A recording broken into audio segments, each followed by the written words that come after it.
जब मैंने कहा कि मैंने अपने भाई को खुद देखा है, यहाँ पर मेरी आंखों के सामने जिंदा उन्हें आग में डाला है, गोली मार के। 2 मंजिल दुकान थी, पूरी सिलेंडर ब्लास्ट करके नीचे गिरा दी गई।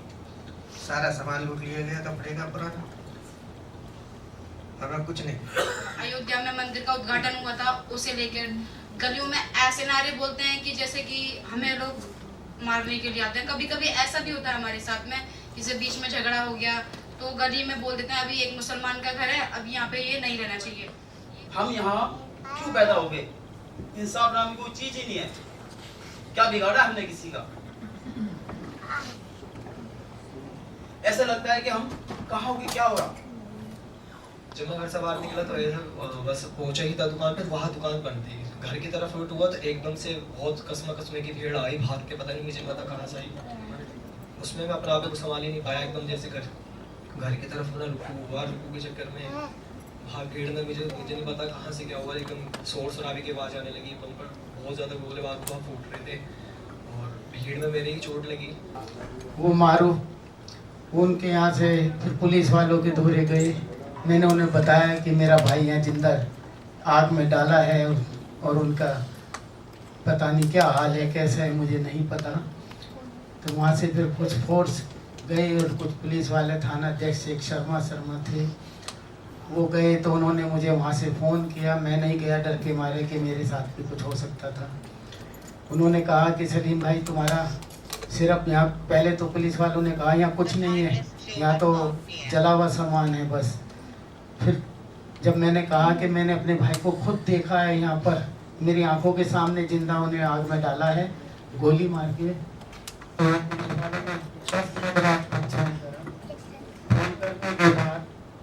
फिर कहते हैं कि आपके भाई का एक पैर मिला है, कहने लगे कि आप पहचान लेंगे। मैंने कहा मैं पहचान लूँगा, मैं अपने भाई को बचपन से साथ रहा हूँ, मैं अपने भाई का एक अंग पहचान लूँगा। जब वो पैर को कट्टे में डाल के GTB मोर्चे में ले गए शाम को 7 बजे 27 तारीख को, मुझे वहाँ पैर दिखाया गया। मैंने देखते ही पैर पहचान लिया, ये मेरे भाई के पैर हैं। उस पैर को लेने के चक्कर में मुझे पूरा 1 साल लग गया। मोर्चरी में रोज़ चक्कर काटता था। मुझे वो पैर 1 साल के बाद मिला। मेरा DNA दिया, चेक कराया, हॉस्पिटल जाता, मैं थक गया जाते जाते। मैं अधमरा हो गया, मुझे शुगर हो गई, बीमारी हो गया। मैं पैदल जाया करता था, मेरे पे कोई साधन नहीं था, मुझे कोई पैसे तक मेरी जेब में नहीं थे, मैं पैदल जाता था। आज भी कंपनसेशन के लिए मैं लोगों से कहता हूँ, उसमें से 5 लोग मैंने जो देखे थे वहाँ भाई को जिसने गोली मारी थी, मैंने नाम दर्ज उन्हें पहचाना, कोर्ट के अंदर हाथ रख के पहचाना, 5 को हाथ रख के पहचाना कि ये लोग ऐसे ऐसे वहाँ कर रहे थे। जज साहब हमारी बातें नहीं सुनते, जो मुलजिम हैं उनकी बातें सबकी सुनते हैं। और हम अगर बोलते हैं, जैसे हम बताते हैं कि जज साहब ऐसे हुआ था, इन लोगों ने ऐसे ऐसे करा था, तो कहते थे आप चुप रहिए, मैंने आपसे जो पूछा वो बोलिए, बाकी चुप रहे। अपने घर गए, काफ़ी पथराव का सामना किया, भीड़ भी बहुत थी, धोखा दी, मारने की भी कोशिश की, लेकिन किसी तरह हम गलियों में से निकलते हुए अपने घर पहुँचे। उसके बाद में जो वहाँ माहौल रहा, हम फिर 4 दिन तक अपनी दुकान पे नहीं जा पाए। 24 तारीख को लगभग 2:30 बजे हमें हमारे पड़ोसियों ने, जो वहाँ रिहाइश है हमारे सामने, उन्होंने हमें खबर दी कि आपकी दुकान जला दी गई है। उसके बाद में हमें 27 तारीख को दुकान देखने को मिली, जो पूरी 2 मंजिल दुकान थी, पूरी सिलेंडर ब्लास्ट करके नीचे गिरा दी गई। सारा सामान लूट लिया गया, कपड़े का पुराना, हमें कुछ नहीं। कंपनसेशन के नाम पे सिर्फ धोखा मिला, 5 साल से सिर्फ वेट करना है।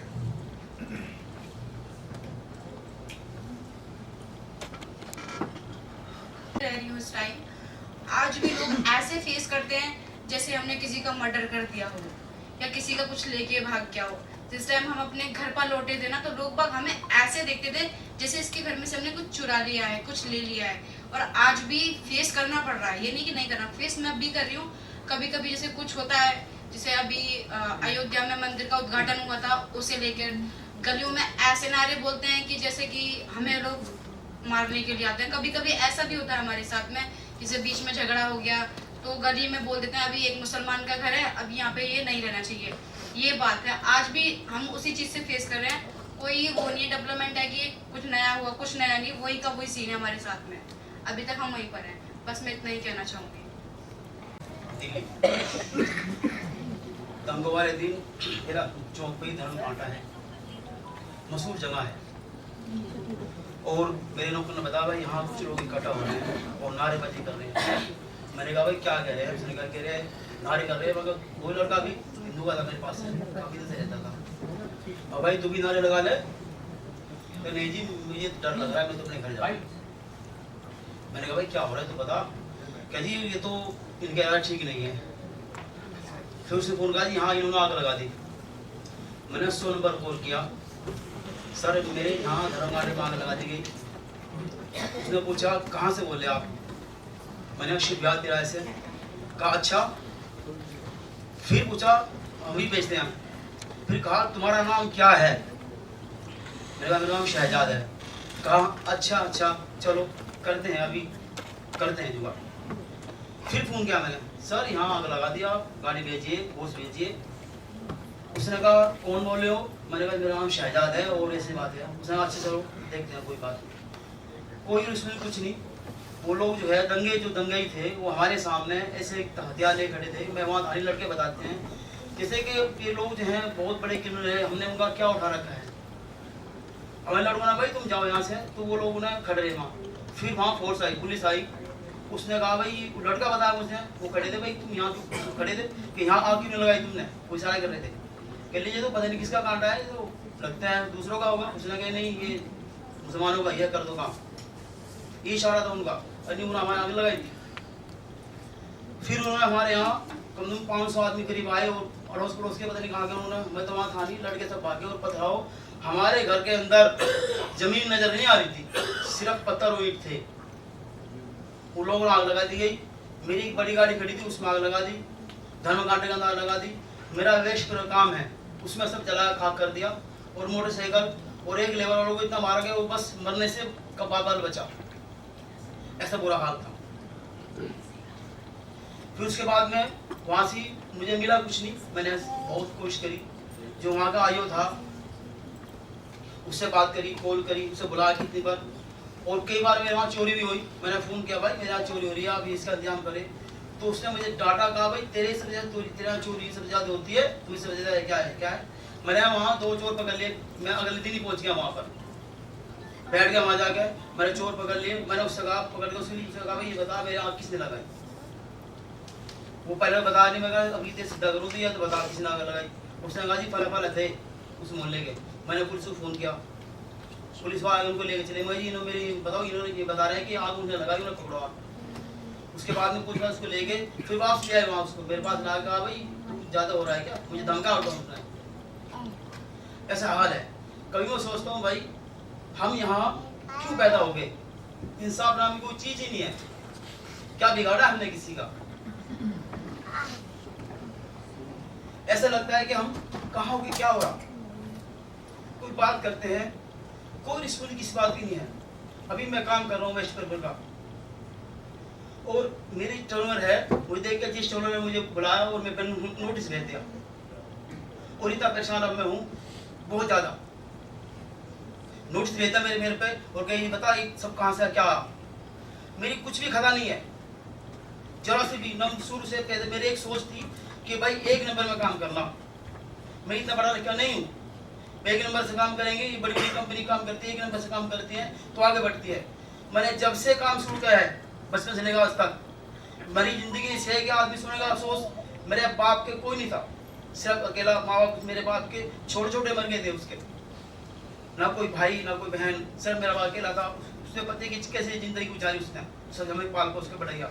एक बड़ा भाई को उसने पढ़ाया, पढ़ा लिखाने के बाद में उसको वो मजदूर आदमी भट्टे में काम करता है मेरा बाप करता था, उसे पढ़ा दिया। और जो उसकी नौकरी नंबर आ तो उसने आपसे ना भाई तुम्हें रिश्वत देनी पड़ेगी। अब से 40 साल पहले 1 लाख रुपए तुम्हारा लड़का इंजीनियर बन जाएगा। और वो गरीब आदमी सुन के परेशान हो गया। उसने किसी को नहीं कहा कहाँ से पढ़ाएगा वो। लेकिन हमें फिर भी अपनी हिम्मत नहीं हारी, करते रहे, पढ़ते रहे। बच्चे हमारे और अब हम जब अपने काम करना शुरू करा, अब हमें इस हाल पर आके जिस तंग कर रखा हमको, 10 लाख में दे चुका, 5 लाख उन्हें दे चुका, अभी मैं 8 लाख की कीमत मांग रखी उन्होंने। मैं क्या करूँ? वकील मुझे कोई मिल नहीं रहा, मैं इतना पढ़ा लिखा हूँ नहीं, और मुझे मिला कुछ नहीं दंगों के अंदर। जहाँ भी मैं गया एक चेक मिला, उसका नाम गलत कर दिया। मैं क्या भाई ये चेक तो सही करोगे? हाँ दे दो, सही कर देंगे। आज तक वो चेक नहीं मिला, सिर्फ 12,500 रुपये मिले मुझे, और कोई क्लेम नहीं।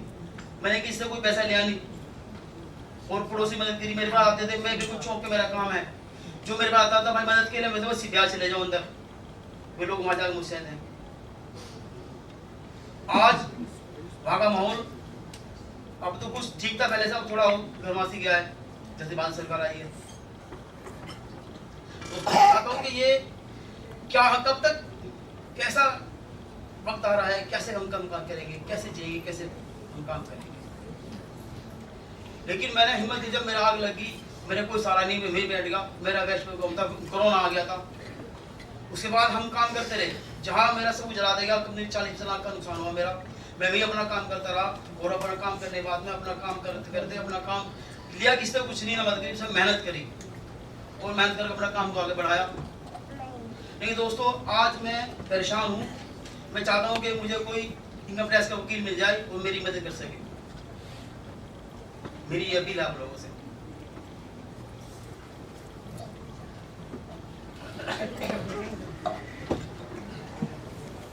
सभी को सलाम, नमस्कार, जिंदाबाद। मैं शहजाद जैदी, मैं मुस्तफाबाद में रहता हूँ। 2020 की बात है, करीबन जब NRC का मुद्दा छड़ा हुआ था उस टाइम पे, मतलब CA वगैरह, तो मैं अपनी फैमिली में अपनी दादी और मेरे जो बड़े वाले भाई हैं उनके साथ ही मैं अपने घर में रह रहा था। मेरी जो मम्मी है वो उनका बचपन में ही इंतकाल हो गया था, तो मेरी परवरिश मेरी दादी ने की है, और हम दोनों भाई की परवरिश दादी ने किया। फादर का कोई इतना सपोर्ट नहीं मिला कभी, क्योंकि फादर रहे ही नहीं ज़्यादातर घर पे, अपने काम के सिलसिले से घर से चले गए थे बाहर, फिर कभी दोबारा घर पे इनिशियली लोग के सारी परवरिश वगैरह, स्कूल वगैरह जो भी हुआ वो सब दादी ने संभाला। अपना सब कुछ अच्छा चल रहा था घर के अंदर, क्योंकि 3 मेंबर थे और किसी का सपोर्ट ही नहीं था।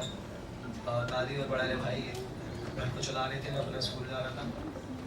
और जब ज़्यादा दिक्कतें घर में बढ़ती गई, जैसे खाने पीने की, होता ही है कि फैमिली वगैरह में इतनी स्ट्रॉन्ग नहीं थी मेरे पीछे से, जो अपना सपोर्ट हो पाता हर चीज़ के लिए। और फिर घर में दादी ने बड़ा भाई ने जिक्र किया कि घर में अभी तेरी पढ़ाई के लिए थोड़ी दिक्कत आ रही है, तो अपना घर में काम वगैरह देखना पड़ेगा और साथ साथ चलना पड़ेगा हमारे साथ आगे के लिए।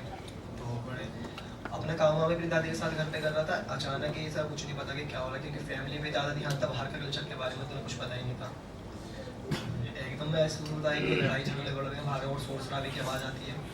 हम लोग सारे के सारे डर गए, और मैं जहाँ जिस एरिया से बिलोंग करता हूँ, बाबरपुर मौजपुर का एरिया है, खड़दुमपुरी की तरफ, और वहीं की तरफ ही प्रोटेक्ट्स वगैरह चल रहे थे काफ़ी।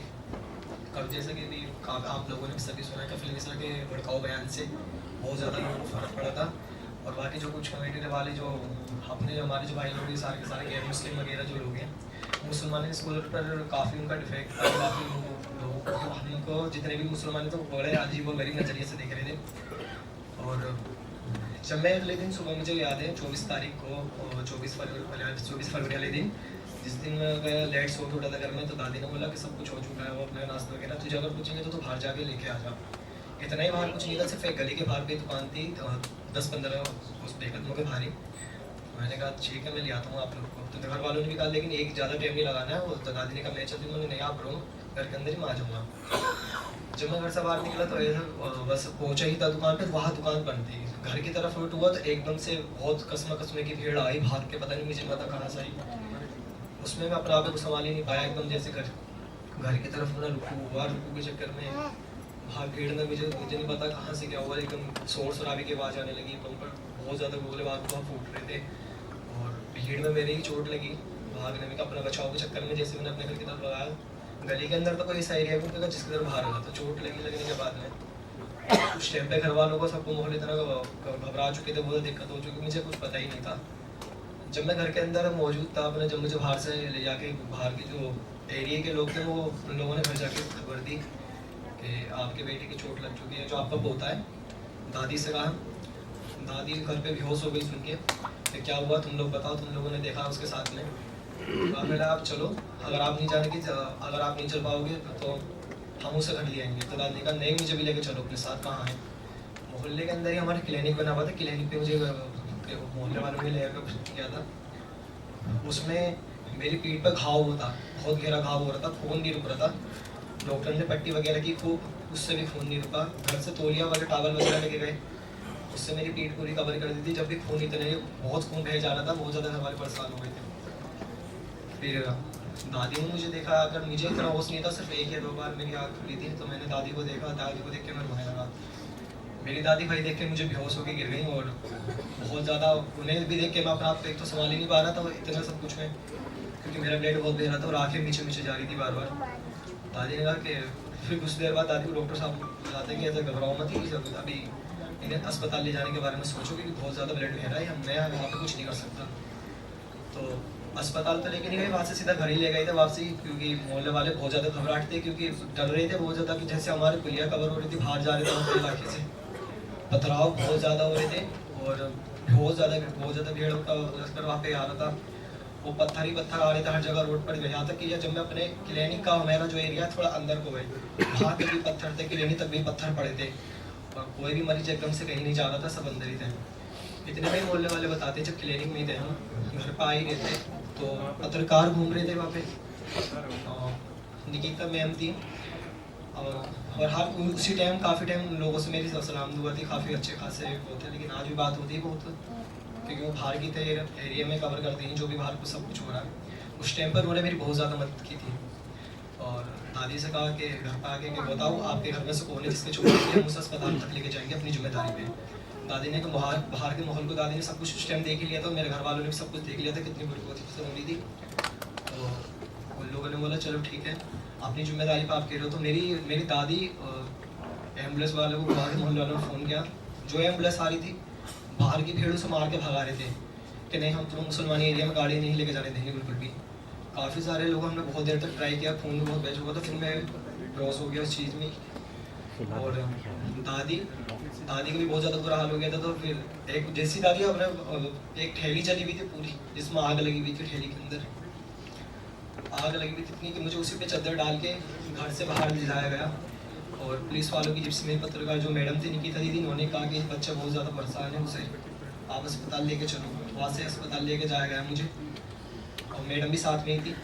उस टाइम से आधा इतना बुरा माहौल मैंने आज तक अपनी लाइफ में कभी नहीं देखा, क्योंकि इतनी कम एज में, जब 14 साल की एज थी, उसी टाइम पे इतना सब कुछ होते हुए देख लिया, क्योंकि हमें पता ही नहीं था क्या हो रहा है क्या नहीं हो रहा। और मेरे साथ में ही फेस हुआ सब कुछ, मैंने अपनी आंखों से देखा।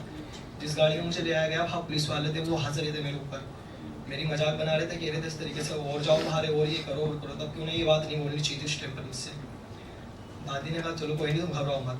तो दादी को एक बार भी सुने का, तुम छोड़ दो, हम इसे ले जाके अस्पताल में डाल देंगे, आप जाओ घर वापसी। दादी का नहीं, मैं भी इसके साथ जाऊँगी, मैं इसे 1 मिनट भी नहीं छोड़ूंगी। बहरहाल जब मुझे अस्पताल ले जाया गया था, 2 दिन बाद मेरा ऑपरेशन हुआ वगैरह, जिसमें पता चला घर वालों को कि इसकी गोली लगी पीठ पर, और सीधा पैर मेरा काम नहीं करता, आज भी सीधे पैर में दिक्कत है। उसकी नस ब्लॉक हो गई थी, ब्लड इतना बह गया था और नस डैमेज हो गई थी। आज भी मेरे पैर में प्रॉब्लम है, जिससे मैं सही से नहीं चल पाता हूँ और काफ़ी लंबा सफ़र भी नहीं कर पाता बैठ के। तो ट्रीटमेंट चला, 8 दिन मुझे अस्पताल में रखा गया, फिर वहाँ से घर भेज दिया गया। और घर वाले ने जब ये तब, क्योंकि सबसे बड़ी बात ये थी कि उस टाइम पर फादर और मेरी मम्मी का मुझे इतना सपोर्ट दिया, दादी थी सब कुछ जो संभाल ली थी। मुझे सुना और वहीं जाके घबरा के वो गिर गई, फिर दोबारा बेहोश हो गई थी दादी। फिर जो मैम थी साथ में, मैम उठी, जब मैम ने जल्दी से उन्हें उठाया दादी को, क्योंकि मैं अकेला था तो मैं बेंच पे लेटा हुआ था। डॉक्टरों का व्यवहार मेरे साथ में इतना अच्छा कुछ नहीं था, डॉक्टर भी बहुत अलग अलग तरीके से आगे मुझसे बातें कर रहे थे। मेरा इलाज नहीं किया इतनी जल्दी, 2 दिन बाद मेरा ऑपरेशन हुआ था, जिसमें गोली निकली थी। बाकी घर वालों में दादी वादी कोई भी बात कर रहा था, उन्हें डांट के भगा रहे थे कि आप 1 मिनट भी से नहीं छोड़ दो, हम कैसे मचान से मार देंगे, हम कैसे ऐसे कर देंगे, आप लोगों ने समझ के रखा, मैं पागल समझ रखा है, जो भी होगा हम तुम्हारे साथ में करते रहेंगे, आप चुप बैठो, आपको कोई हक नहीं यहाँ पे बोलने का। बोलने का नहीं, मेरा कोई हक कोई ना हो, लेकिन मैं इस टाइम इसका पूरा साथ देना चाहती हूँ यहाँ पे। तो उस टाइम पे फिर निकिता दीदी, जो मैंने बताया पत्रकार है, जर्नलिस्ट पत्रकार है, वो बाहर गई हुई है, तो वो बाहर ही अपना शूट वगैरह जो भी होता करती हैं, उनसे भी। फिर हर्ष सर की टीम से मिला, कार्बन में वापस है, और दिलशाद भाई से मिला मैं। इन लोगों का सपोर्ट आज मुझे पूरे 5 साल हो गए, 5 साल से सर के साथ नहीं, और हर साल में सर से मेरी मुलाकात होती रहती है। सर सपोर्ट भी करते, सर बताते भी रहते हैं कि नहीं, हमें तुम्हारे साथ घबराने की जरूरत नहीं है। और मुसलमान स्कॉलर वगैरह जो भी उधर के एरिया के होते हैं उन लोगों ने कभी खैर इतना सपोर्ट कभी मुझे किया नहीं है। फिर बाहर के मैं बोलूँ तो बाहर के लोगों ने भी कभी इतना सपोर्ट नहीं किया। मेरी खुद की फैमिली ने मुझे सपोर्ट किया और मेरी जो हमारी जो टीम है सब उन लोगों ने मुझे काफ़ी सपोर्ट किया उस टाइम।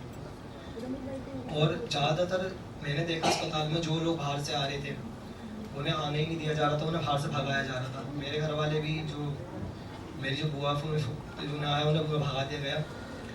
और अभी का जो मैं अपना हाल बताना चाहता हूँ, अभी का मेरा हाल ऐसा है कि 2021 में मेरी दादी का इंतकाल हो गया। वो आज मेरे बीच में नहीं है, हम सिर्फ 2 भाई हैं।